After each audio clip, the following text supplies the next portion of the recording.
something like this right here. Well, what up, what up, what up? What's happening? Que lo que miente.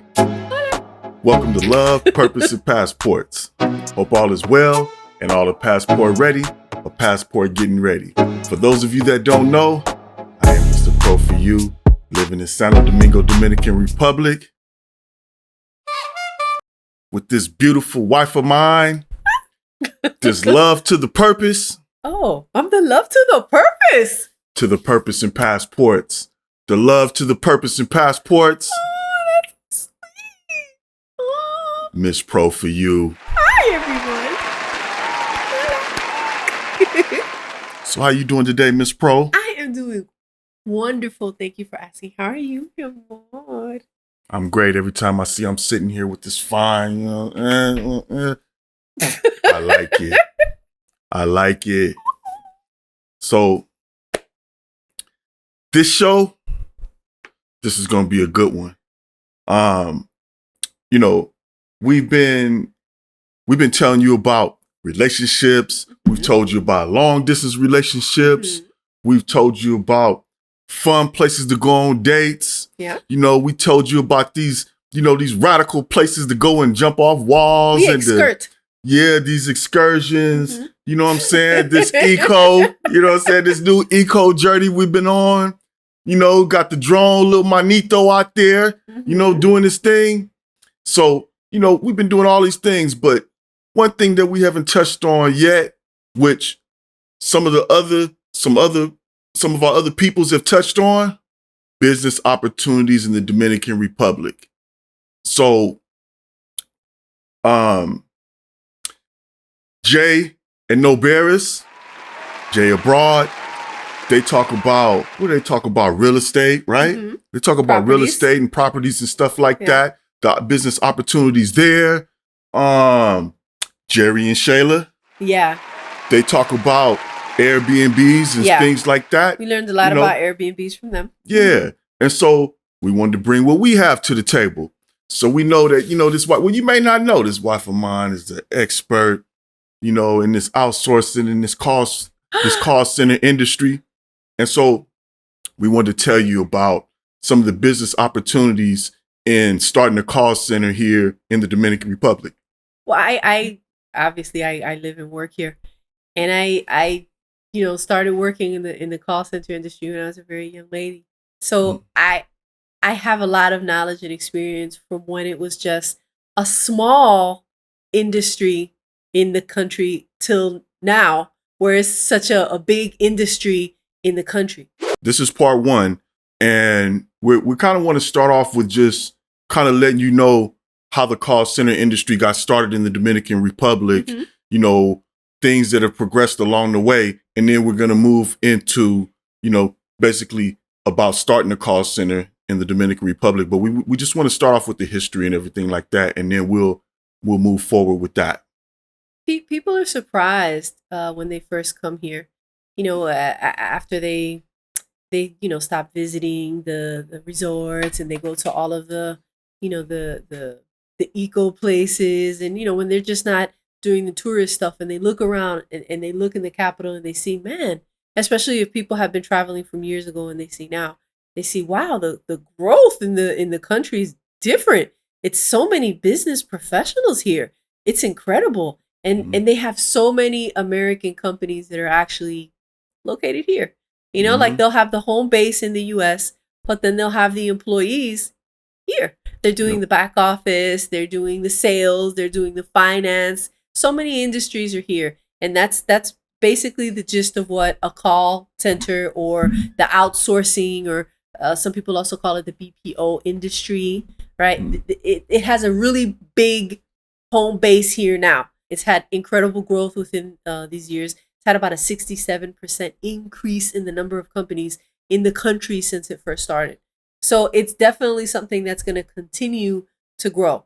The country saw what potential it had for our economy, that they've invested so many things into it. And today we're going to talk to you about some of the benefits that it has, how it got started, when it got started, a bunch of cool info. Because everyone is always They're always asking.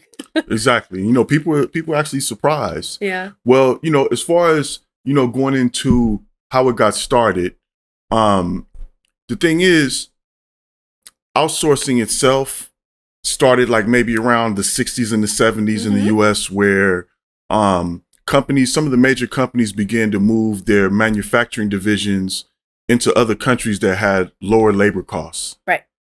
And so because of the Dominican Republic's strategic location in the Caribbean, their stable economy and stable political environment, it made this an attractive destination, you know, for companies to, you know, bring their businesses here. Right. And that's why it's grown so much to this point.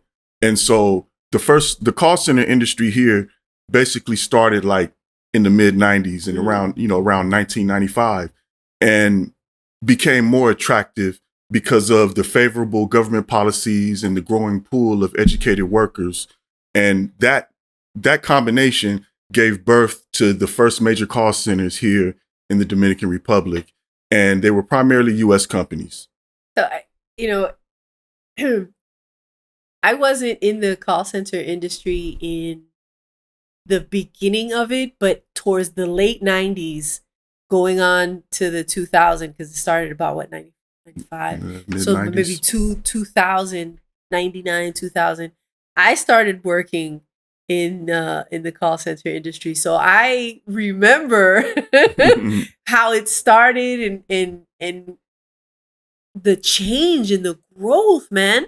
You know, in the beginning, it was just such a different environment. We had never seen anything like that before. We weren't used to American structures and the ways of doing business. But now everything is kind of geared towards that. They've done so many things in the country to make it favorable to bring you. It's not just U.S. companies. They also have like Canadian and stuff like that, right? English-speaking companies.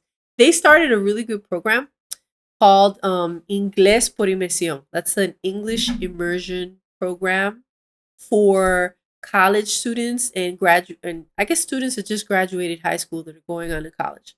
They give them a free course to train them to get ready for the global competitive market. They basically give them an intense English class that lasts about an entire school year. The course is about 4 hours a day, Monday through Friday, every day, and then they give them that class. And then when they leave that class, they're prepared to work in all of these global companies. So they're prepared to work in the global companies since the start of the program, which I think started in 2005. 2005, okay. Yeah. Okay. About 184,000 students have benefited from the program. So when a U.S. company is looking to outsource, they're looking for a location where they can take their company to have employees work in their company for a cheaper price. They're always looking for locations that'll have talent that can speak the English level that they need, and that'll have them fully trained in the areas that they need them to be trained. They need them to be in a location that has a culture similar to the U.S.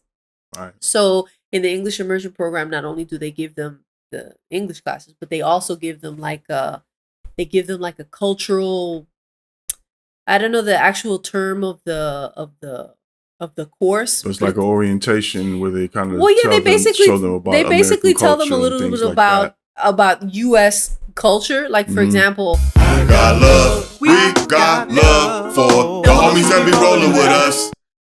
We got to give a shout out to the supporters of the channel. We love you guys. Tight, keep us right in the game. El señor Tight. From the CPT. On a rhyming spree, a straight G. Oh, Lord. We got another supporter, Blade Runner. Blade Runner got us right. We appreciate you. Thank you, sir. Much love. The LPP fam. Gracias. Thank you. We appreciate you. Hey. Back to the video. the processes of, going certain places, how people communicate with each other, what certain phrases in the DR might be considered friendly, but in the US might be considered inappropriate, things like that. So, people have been taking these classes to kind of get them ready to work for all these establishments for years, which is really attractive. So we were talking about, I mentioned something about some of the government incentives that they had going on that kind of benefited the companies coming here, because there's other companies that have call centers and things like that. I mean, other countries. There are other countries that have call centers, but so the Dominican Republic kind of had to sweeten the pot a little bit, you know what I'm saying, to make it something that they were really, can really benefit. They had to make it favorable for companies to want to come and invest here. Exactly. And so they had tax incentives. Yeah. They had the free trade zones, and they had the legal protections. One of the benefits of the free trade zone is that you're exempt from paying a certain amount of taxes, sometimes for years. So when you bring your company or your corporation into the DR, not only do you get like tax incentives and tax breaks or whatever, but you also are exempt from paying a bunch of taxes here in the country for many, many years. And that's they do that so when companies come to the country, they're allowed to like build up the company. They're allowed to grow. They're allowed to, expand and fully take advantage of the opportunities here. Another cool thing too is that when an American company or a foreign company comes and invests and they want to outsource to the DR, they also have the exact same legal protections that all the other companies, Dominican companies here have. So not only do you get tax breaks, not only do you get exempt from paying taxes for several years, but you're also legally protected. Right. And so these incentives, they're the same for larger companies. The smaller call center companies get the same incentives. Indeed. There's a process that you have to go through to obviously qualify to be exempt and to get that status. But yeah, definitely. Okay. And so we can talk about that process a little bit more later when we get into the steps of like starting a call center. Okay. Because you guys have asked us questions. We said, you know what? Let's just kind of put it together and let them know. Let's just get to it. Let them know. We've had a lot of people reach out to us and say, there's a lot of relationship opportunities. We had to finally get to these business opportunities. You know what I'm saying? Make it a little easier to keep that relationship going. You know what I mean? Like, want to make that move. Yeah, a lot of people have come to us and said, well, we're really interested in starting a business, or they might already have a business and they want to bring it to the country, and they don't know the process. What will be the benefit? Why go here instead of going over there? Exactly. There's a lot of locations for you to go to. So and some people don't realize the help that they can get, or the how they can save money while expanding their business by taking advantage of some of the perks. Well, yeah, not just the perks, but the different things that call centers provide. You know how you said sometimes they provide front office, back office. They can provide all of those different things. It's so interesting because, like, when I first started working in call centers, this is like early 2000s, and the first job that I got was an interpreter job. I had no idea that 911 was in the DR. So some people were calling 911 to speak to a Spanish line, and it would get routed over here. We took calls for jails, and we took calls for court calls. Oh, this one time I messed up so bad. Oh my God. I was horrible in the beginning. I got better over the years, and then I could, but I was horrible in the beginning. And so there's one time there were these two drunk guys, and they had been arrested, and they were standing before, I guess, a judge or something. And it was late at night because we had the evening late shift. Anyway, so it was two drunk guys, and there was two Mexicans. And I didn't know too much about Mexicans. I think I met my first Mexican a couple years ago. Yeah, so I didn't know that much about Mexicans, but I learned. And anyway, it was two Mexicans, and they had been fighting. They were drunk and they were fighting on the job. I don't know if it was a warehouse or a bakery or something. I don't know, but they were fighting. And then, so the judge, and they were still clearly drunk because you could hear it in their voice how they were, talking like slur, like drunk. Mm-hmm. So then, the judge says to one of the guys, he says, "Well, sir, could you please tell me why you hit the defendant or whoever, the person he was talking to?" And then he says to him, "Why I hit him? Because," he's saying in Spanish, he's saying, "I hit him because I don't like him and because he's a chupamedia." And then when he said that, the word chupamedia means sucker. Like if you translate chupa means suck or sucker, and then sock. So he was telling him that, and I was like, sock sucker? What the hell is that? Right? I never heard that before in my life, but I'm interpreting. So I interpreted just, that's how I was like, so I said, the judge says to me, and I go, "Well, because, I don't like him and he's a sock sucker." And the judge pauses for a minute, and this is all over the phone. I'm not seeing him, but it went silent. So you could clearly tell that the judge was like, "Interpreter, could you please ask him why it bothered him so much that he was sucking on socks? Like, were they his socks? Were the socks on him? Who specifically was wearing the socks that were sucked in question?" So sucking going on. I didn't know what was going on, mi amor, but I didn't understand what the phrase meant. It was like, it's a Mexican. It's like, no wonder they were fighting. He's been sucking on his socks. I didn't know what was going on. So I'm interpreting the call. I was like, "Señor, exactamente quién era que estaba chupando la media? Sir, exactly who was it that was sucking on his sock?" So I'm asking him, and I'm going back and forth. And the guy was so drunk that he never responded to any of the questions. But the judge obviously knew that I didn't know what I was doing, and he was having a good time with it. So then, it went back and forth. And eventually the guy was drunk. He wasn't coherent. The call ended and nothing happened. The guy that was sitting next to me, because this is a call center and it's all cubicles, he was sitting next to me. He tapped me on the shoulders. He was like, "Stupid sock sucker doesn't mean that. Chupamedia means that the guy was like brown nosing and he was like kissing up to his boss." And I was like, people were paying their electric bills and complaining here. They were filing for government assistance and Social Security here. So I was surprised at how much stuff people were really doing here. Like they were booking flights and hotels, and they were speaking to people here. And so, nice. I didn't know. Yeah. So like now they have all of that. They have virtual assistants. They have medical support. They have interpreter services for all of these companies, right? Mm-hmm.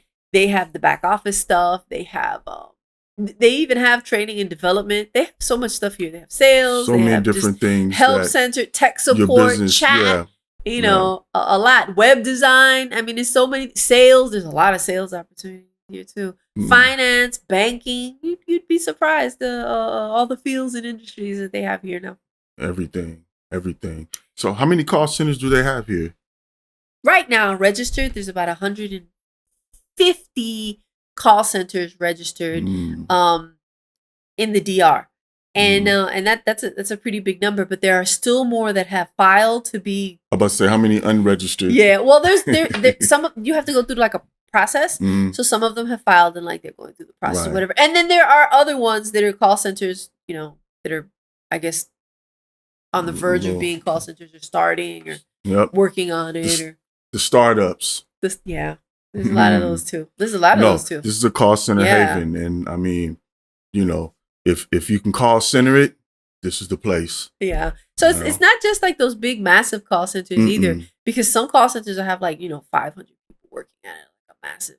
But then there'll be like smaller call centers that'll start off with like 12 people, 24 people, and there's really easy ways for people to start that up too. Like there are locations and companies that are dedicated to that. Like you'll basically come with your business proposal and they'll tell you, we can handle this for you.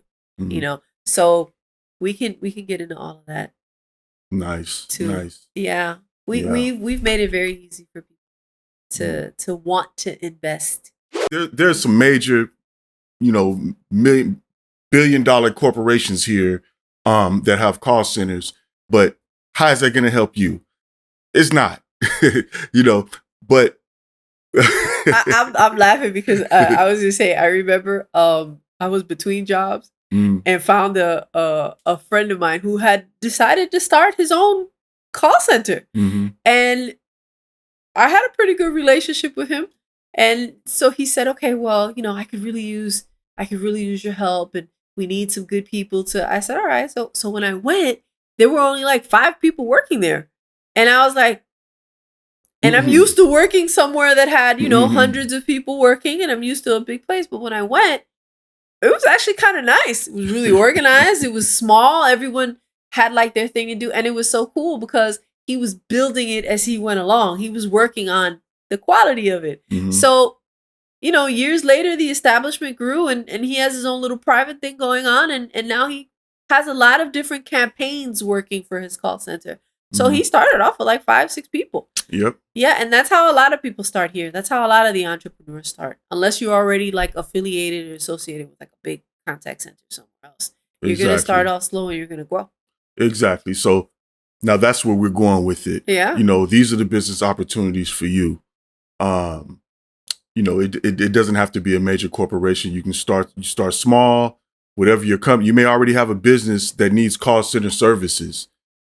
This is it. You know, this is the place. It's a call center haven. Like I said, we haven't talked about it a lot. We did one video where we were sharing her history with work in the call centers and everything. And so we wanted to bring this back around to you. You have something you look like. Yeah, I wanted to, you said something, and I remembered a really interesting opportunity. You said that some people might not have a call center, but they already have a business, and they might want to reduce the cost of the business that they have. So a really good opportunity that I see a lot of that's actually very interesting is virtual assistants. So I've noticed that they have a lot of virtual assistants here in the DR. It's incredible. So like, for example, if you're in the medical field and you happen to need someone to assist you with some type of filing or documenting or following up, or, you know, you can do that from here. You can legit have your company in the US, but then you could have all the back office work over here. You cut your costs that way. Exactly. So we're not going to hold you. Every time we say we're not going to hold you, we end up doing a 1 hour. We usually end up doing a 1 hour video, and nobody want to sit there and watch a 1 hour video, but we didn't know. You know, we just get to yip yapping, and next thing we know, an hour passed. Especially about call center and BPO stuff. I've been doing that my whole life. So yeah, she's the expert. Yeah, I have so much stuff that I want to share with you, like so many stories. Like, so that's why we're gonna have part 1, we're gonna have part 2, and we just leading up to, you know, those of you that are interested. Look, those of you that are interested in starting call centers, we are the go-to consultations, everything, because she knows all the ins and outs of call centers. She may not know how to obviously do every position, but she knows what's required. She knows how to get you in the right direction and kind of how to bring your expectations around in the right direction. So we're about to slow this thing down. For now, we're making it a short video. Nope. Look for part 2. Yep. That's coming. Is it going to be next? I don't know if part 2 is next. Part 2 is coming. Part 2 might be next, but please ask us questions in the comment section. Let me know what you're interested in learning about, or what you want to hear, what we can help with. We can help. Yeah. And so, once again, there's something else that we've been forgetting to tell you ever since we've been back on. Like, and subscribe. Love, Purpose, and Call Centers. Love, Purpose, and Call Centers. Peace.